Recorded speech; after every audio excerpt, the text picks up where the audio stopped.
আ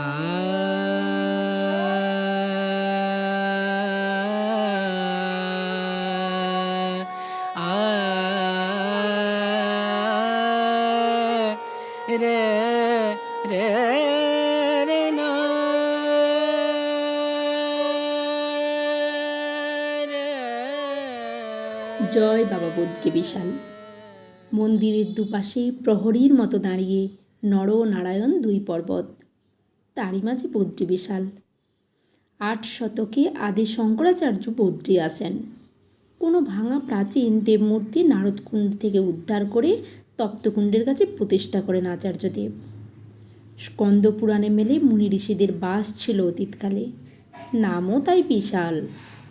বদ্রী অর্থাৎ কুল। দেবী লক্ষ্মী বদ্রী অর্থাৎ কুল বৃক্ষরূপে ছত্রাকারে ছায়া দেন ধ্যানমগ্ন নারায়ণকে।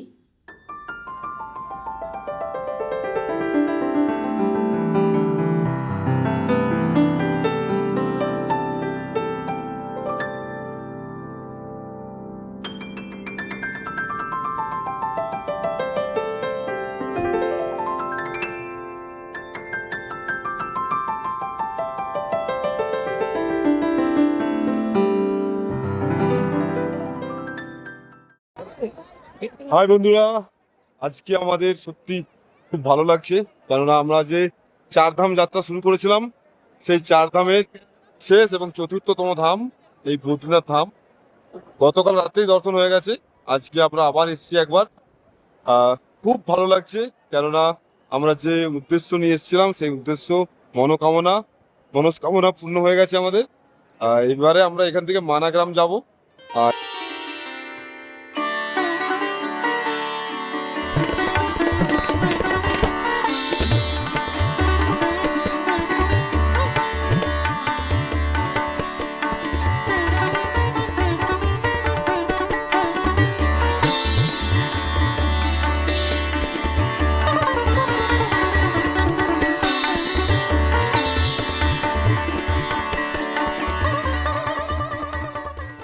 আমরা মায়েদের জন্য একটু শাল নিলাম, ঠিক আছে।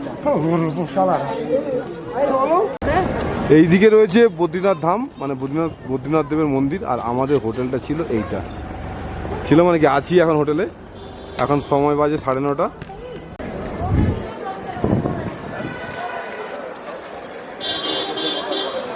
আর আমাদের বাহনগুলো এখানে ভোলাগিরি আশ্রম, এই যে এখানে আমরা আছি। আর এখানে নর্মাল টাইমে এখানে ভাড়া থাকে কত, 500-1000 টাকা, কিন্তু সেই রুমই এখন 2500 টাকা নিচ্ছে ভাই। ঠিক আছে, এরকম আশ্রম হলেও বেশ ভালো ব্যবস্থাপনা রয়েছে, খুব ভালো লাগছিল, কিন্তু 2500 টাকা একটু বেশি। এই হচ্ছে আমাদের রুমের অবস্থা। ঠিক আছে, কি সবাই ঠিক আছে তো? একদম।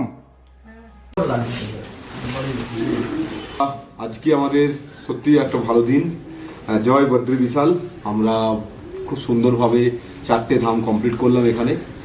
আজকে 25শে মে 2026 আমাদের কাছে একটা স্মরণীয় দিন। সকালবেলা ব্লগটা শুরু করেছি বদ্রীনাথ মন্দিরের দর্শন দিই, সেই জন্য আগে আসিনি। তো সবাইকে গুড মর্নিং ফ্রম বদ্রীনাথ। আমাদের 4 ধাম যাত্রার বদ্রীনাথেই শেষ হলো। আর আমরা আজকে তাও শেষ হয়নি, একটু আগিয়ে মানাগ্রাম দেখবো। মানাগ্রাম দেখে তারপরে ব্যাক করার চিন্তাধারা রয়েছে, আপাতত এই প্ল্যান। আর এখান থেকে ব্যাগটা গুছিয়ে আমরা মানাগ্রামের দিকে এখন যাব। ও মাই গড, চলো ব্যাগ প্যাকিং করে আবার যেতে হবে আমাদের মানার দিকে। মানাগ্রাম ভারতের প্রথম গ্রাম, আগে ছিল শেষ, এখন আগে প্রথম। এই হচ্ছে রুমের হোটেলের কন্ডিশন। প্রচুর হোটেলের দাম এখানে। এইখান থেকে রুম থেকে ভিউটা কিন্তু সুপার আছে। এই সামনে এরকম একটা ভিউ আমাদের আশ্রমের থেকে, মানে হোটেল আশ্রম। এই হচ্ছে আমাদের হোটেল ভোলাগিরি আশ্রম। এখান থেকে 1 কিলোমিটার দূরে রয়েছে মন্দির। ঠিক আছে, এই যে আমাদের বাহনগুলো, আমার নন্দী দাঁড়িয়ে রয়েছে এখানে। গাড়িটার অবস্থা খুবই বাজে হয়ে গেছে। চলো দেখি।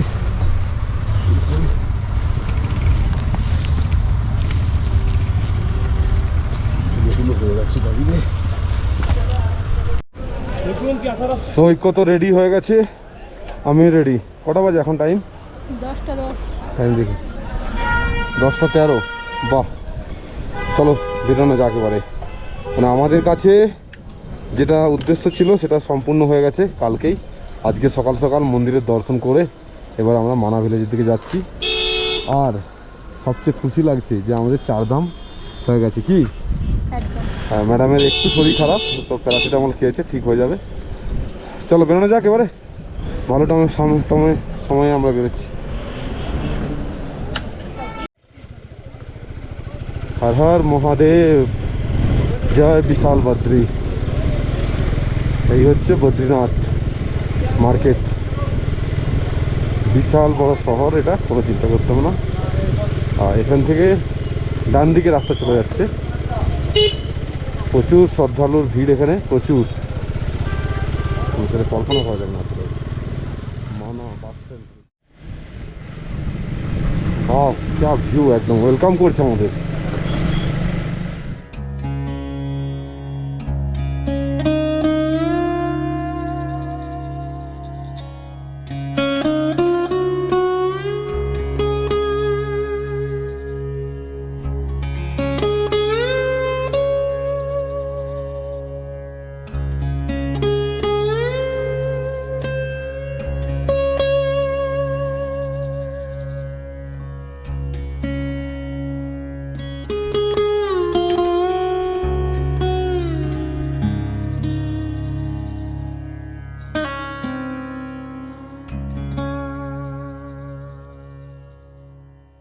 ফার্স্ট ইন্ডিয়ান ভিলেজ মানা।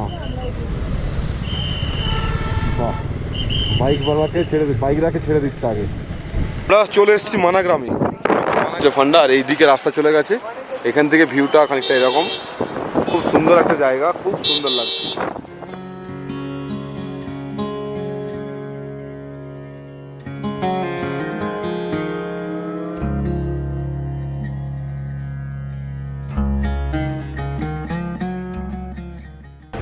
সৈকত আর আমি দুজনে মিলে মানাগ্রামটা দেখতে যাচ্ছি।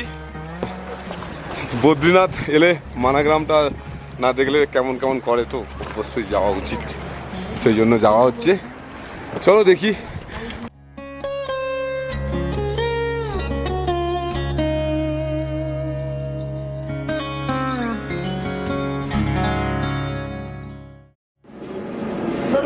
সৈকত আর আমি দুজনে মিলে একটু ব্রেকফাস্ট করার জন্য মানাগ্রামেরই একটা রেস্টুরেন্টে বসেছি। আর এখান থেকে ভিউটা কিন্তু সেই ভিউ।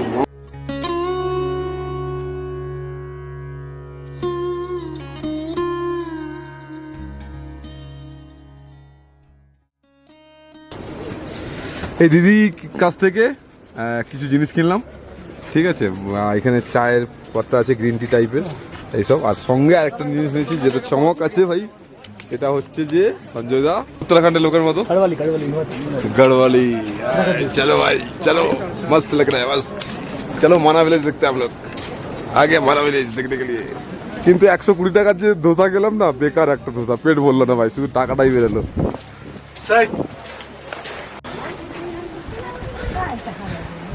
মানা গ্রামের ভেতর দিয়ে রাস্তা, এই 1-1.5 কিলোমিটার মতো রাস্তা, যেটা দিয়ে হেঁটে যাওয়ার পরে আপনি দর্শনীয় স্থানগুলো দেখতে পাবেন।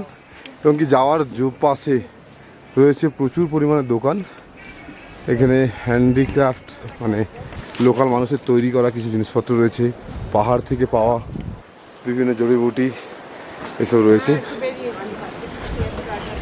এরকম একটা রাস্তা দিয়ে যেতে হবে মানা গ্রামের ভেতর দিয়ে।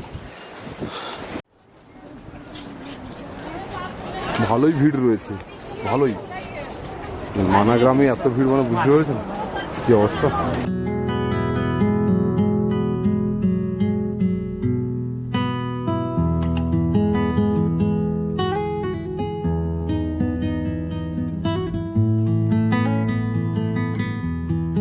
প্রাকৃতিকভাবে তৈরি হয়েছে, এই যে দুটো পাথর একসঙ্গে জুড়ে গিয়ে, এটার নাম হচ্ছে ভীমপুল, ঠিক আছে। এটা খুব মাহাত্ম্য রয়েছে এখানে।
সামনে রাস্তা দিয়েই চলে যাচ্ছে বসুধরা ফলস।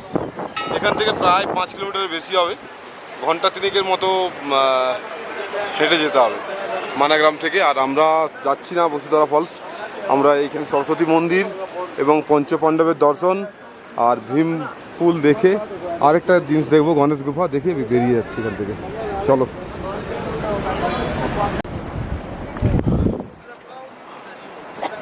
গণেশ গুফা যাওয়ার জন্য একটু উপরে উঠে আসতে হবে, কয়েকটা সিঁড়ি ভেঙে।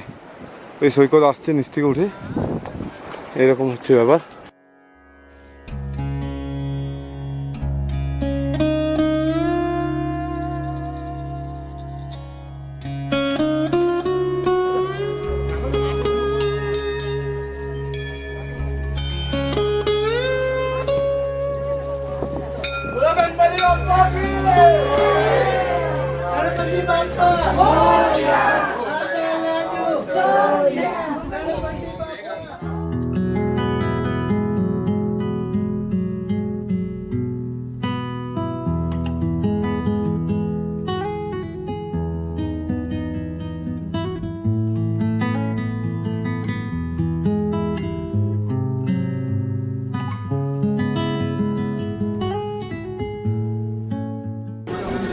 এখানে রয়েছে ব্যাস গুফা, যেখানে ভেতরে ফটো তোলা বাড়ানো রয়েছে।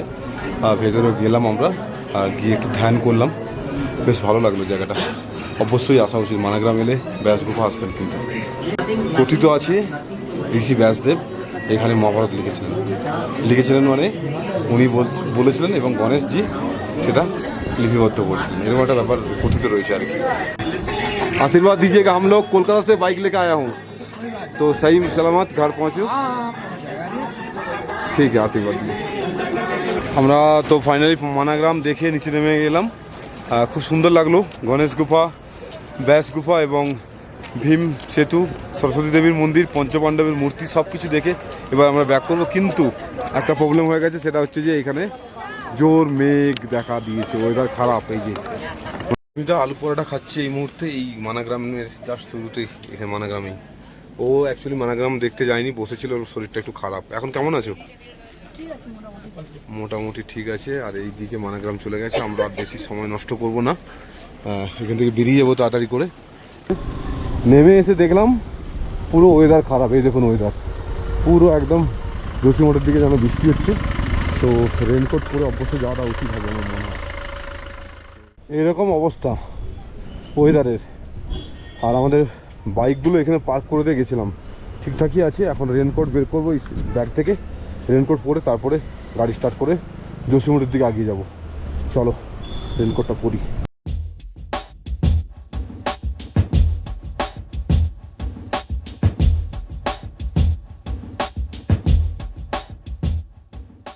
তিনটে 22, আমরা জসিমঠ আর 5 কিলোমিটার বাকি আছে, মাত্র 3:22। দেখছো বৃষ্টি করছে রে। लड्डू है भाई, लड्डू कितना करके? कितना लड्डू है इसमें? किसका है? तिल का? थोड़ा कम करो ना। कम नहीं है ना ना।